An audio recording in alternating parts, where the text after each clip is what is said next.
Good afternoon, everybody. This is John Pettipas recording this week's video. And it is now 25 minutes before 5 o'clock in the afternoon on the afternoon of Monday. It's a windy, humid afternoon here in Nova Scotia. And it's great for the garden. It's great for the garden. No question about that one. We're praying for a bit of rain. So pray to God we get some rain overnight. We could use some rain for the garden to keep things fresh and growing good. I'm going to speak on climate change hoax this afternoon. Climate change hoax. But before I get going, on this Monday, the 20th day of July, 2020, I'm giving a special shout out to some wonderful people.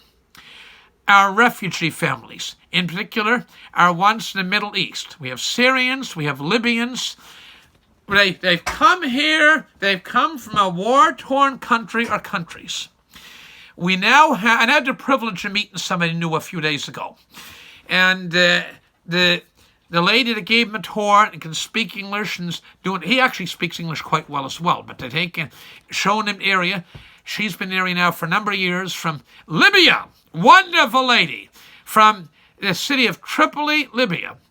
And this wonderful gentleman come over, his wife and family, and they come over to Antigonish. I'm in Antigonish County, Nova Scotia. They come over to Antigonish Town, Nova Scotia. I think it's the town. Maybe it's just outside town, but anyway, close to town. They're in a county town anyway. They're in eastern Nova Scotia, and they leave their war-torn country. Had a business over there. Can you imagine? You leave. I'm going to think of years ago. I think of a very distinguished family from West Bay Road. Oldest son told me, when you see your country bombed, it gives you tremendous motivation. His late mother and his wonderful father they came from Holland post-World War II as a young couple. Beautiful bride and her equally fine, hard-working husband come over, and they settled up. First winter, they said one of the happiest winters of life was living in a trailer on Hunter Mountain outside of Bedeck, beautiful Bedeck in lovely Victoria County, beautiful Cape Breton, Nova Scotia. Think of the crisis in Ontario. They come over, I mentioned this earlier, the value of physical labor and farm work. There's all of us, John Pettipas, fine folks across the street, wonderful neighbors, people down the road, up the road. We all need some physical labor in our life. We need people to work on farms to get the crops planted and harvested as well. Now, they take and the Mrs. Krause, Eva, went through Quebec, and she milked cows. Her husband come over, and they started a wonderful, very successful nursery operation. Took lots of guts and courage.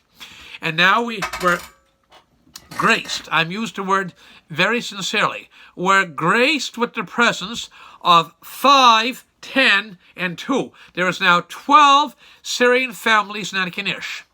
We had a Syrian family in Tracadie well before I was born. They lived in a house about a quarter mile up the road from me. That's where they came from Syria. Then they bought a store monastery, and they were a monastery. Now some are in Antigonish, and some of them in Calgary, and they're all over the place. Okay, but they were a wonderful asset. The Hassan family to Tracadie Monastery, now Antigonish area. But these new families come in. They're a result of the civil war in Syria and the tremendous disruptions in Libya. And one wouldn't have a brain or a heart. There's not a boy or girl or man or woman that wouldn't have a brain or a heart if you didn't have respect for these refugees. They come over here and they leave everything behind. And they come to a new country. And whether it's a chocolate factory, somebody does electronic repairs, somebody had a construction business, whatever, restaurant, I'm going to repeat, one wouldn't have a heart or a brain if you didn't have respect for these wonderful people. They grace us with their presence. They're very good people. They're very enthusiastic, and they're a tremendous asset to our area. I wrote this note on Friday after meeting this gentleman. They're a tremendous asset to our area. No ums, ahs, ifs about it. So I salute them all. And as the tour guide lady today said, they love Nova Scotia. See? They love, I said, how'd you learn about Nova Scotia? And said, he loves and his family loves Nova Scotia. So the enthusiasm and zip and energies, people, it's quite something to see. We can all learn from that. There's not one of us that can't learn something from that. Okay, descendants of immigrants, new Canadians been here for hundreds of years. There's not one of us can't learn a wonderful lesson from these people.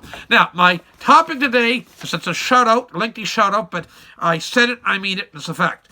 The climate change hoax. Climate change hoax. The Bible clearly tells us that when God sent Noah's Ark in the flood, he promised us he would never send a great flood again. We'd never have a great flood again.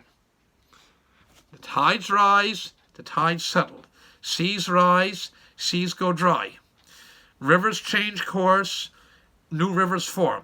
Glaciers and earthquakes and over millennia, millions, thousands and tens of thousands and hundreds of thousands and millions of years. All in Nova Scotia has a lot of gypsum. I was at a gypsum mine this morning, or former gypsum mine. Where that gypsum mine was under the sea. That's why you have all these seashells and what is now we call as gypsum. Makes plasterboard, wallboard is gyprock. Knock on wood, will knock on gyprock. They take it. So all of Nova Scotia was underwater at one time. Nova Scotia, I believe, has the largest deposit of gypsum. You have it at Milford Station, Hants County. You have down in Kings County or Hants County again between Windsor going down towards Port Williams.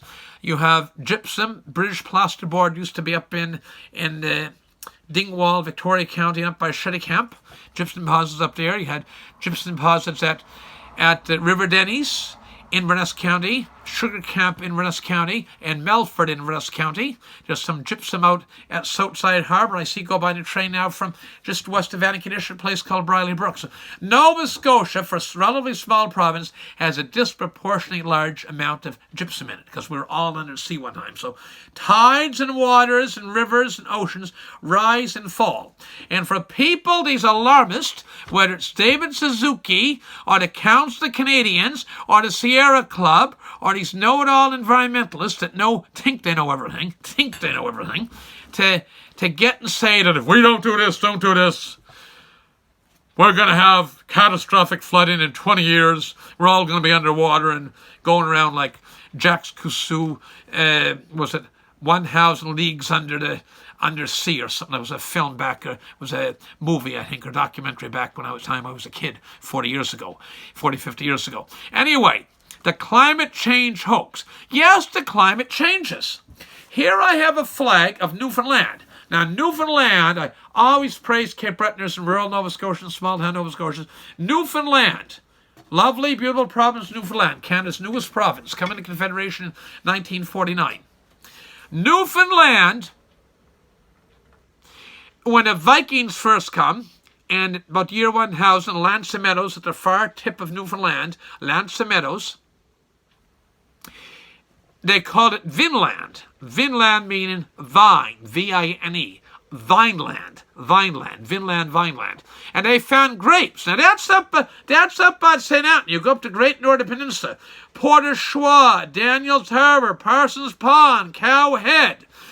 Right on up Flowers Cove. Right up to St. Anthony and beyond St. Anthony's to Lancet Meadows. This historical fact proven that the Vikings there, they called it Vinland, because there was vines. Now, I sold nursery stock as part of my retail operation for over 40 years, fruit stand and garden center. And anybody knows a thing or two about nursery stock, there's different climate zones. Grapes will not grow in Newfoundland, at least northern Newfoundland, probably in Avalon, but not the far north. It's just too cold a climate for grapes, unless they're one hell of a hardy hybrid type grape. And they found grapes. And years ago, we didn't have much carbon, blah, blah, blah. So you listen to these ones, Prince Charlie there, future king it seems. Okay, Prince Charles. He goes around preaching about the ozone and climate change. As he goes, one man and his wife and his co-pilot in a plane with the British Royal Air Force jet trailing him. One man and his wife, Camilla, and their pilot, co-pilot, maybe a couple of flight attendants on as well, half a dozen people in a big jet plane flying all over the world with a British Royal Air Force security plane following them. See that they're, whatever, looked after up there, nothing untold happens to them. They think, what a joke. We have in Tennessee, Al Gore Jr., Ozone Man, they called him, Ozone Man. Ran there for president, vice president, that fellow that was there from 92 to 96 to 2000, ran for president in 2000, last election. And he has a house in Tennessee that's bigger than the White House. It's one of the larger private residences in the state of Tennessee. And he's concerning it has 40 bedrooms, or don't take this for gospel, but 40 bedrooms in it, and X number of bathrooms, blah, blah, blah. I mean, he's so concerned about carbon footprint and climate change. So yes, the climate changes, but it's not changed at the rate that people, these alarmists talk about. Again, I look at ancient Egypt. Seen a documentary about a week ago on PBS. King Pepi I, King Pepi II, 4,300 years ago. You're talking 20, so we're at the second millennium now, well into it, by 20 years now. You're talking 2,300 years BC. AD after Jesus, BC is before Christ. Okay, so you're talking 4,300 years ago. In the Nile was, the whole area was a savanna. By a savanna they mean a marshy, very rich in water. There was no desert there. Okay, again, I pointed out the Vikings, Newfoundland. The Vikings, Newfoundland. Okay? Look, when they tell us we have 20 years left, I can say, bear with me, hold on a second, please. BS! BS! When I was at a farm today and I said, how is your corn grown so big? And he said, lots of BS on it. And he didn't abbreviate.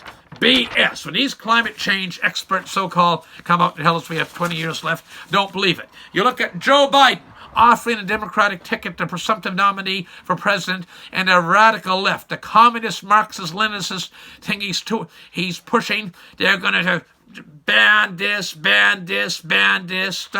stop automobiles. Mother of God, I live in an area that probably a quarter to a third of the working age men and women have been in Alberta doing very well from the oil and gas business.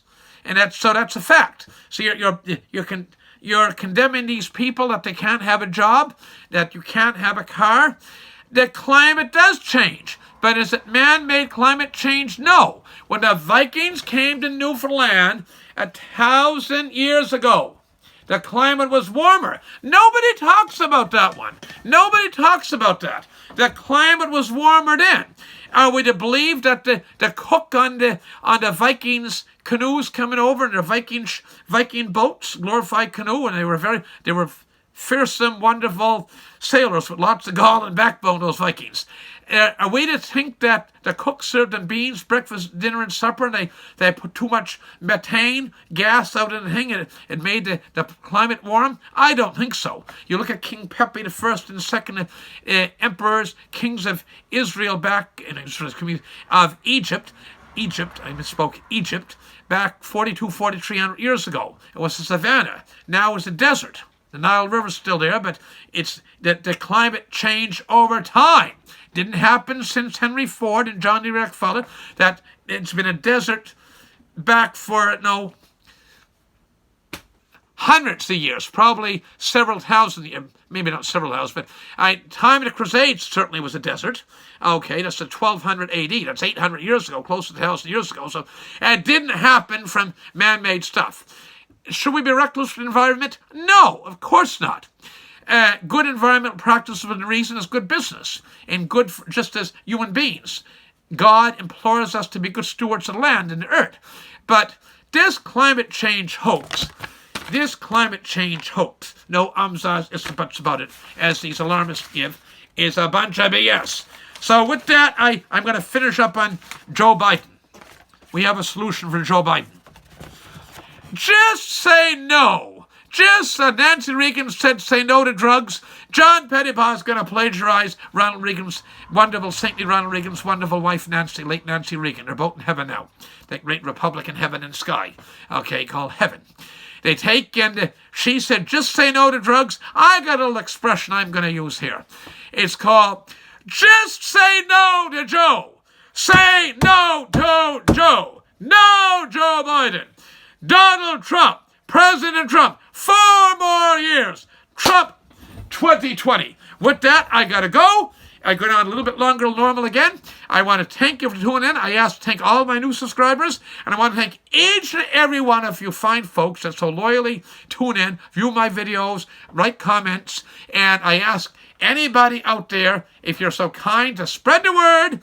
Do it on a telephone, do it on the computer machine, laptop, this internet computer machine, smartphone, whatever. Tell them at the card play bingo game. Tell them at the darts. Tell them on a golf course. Whatever. Tell them out in the farm field as you work. Get the word out about John Pettipas' YouTube channel, and it's greatly appreciated. Till next time, this is John Pettipas wishing all you wonderful folks in God's great world all the best, and God bless. Thank you very much. Bye for now.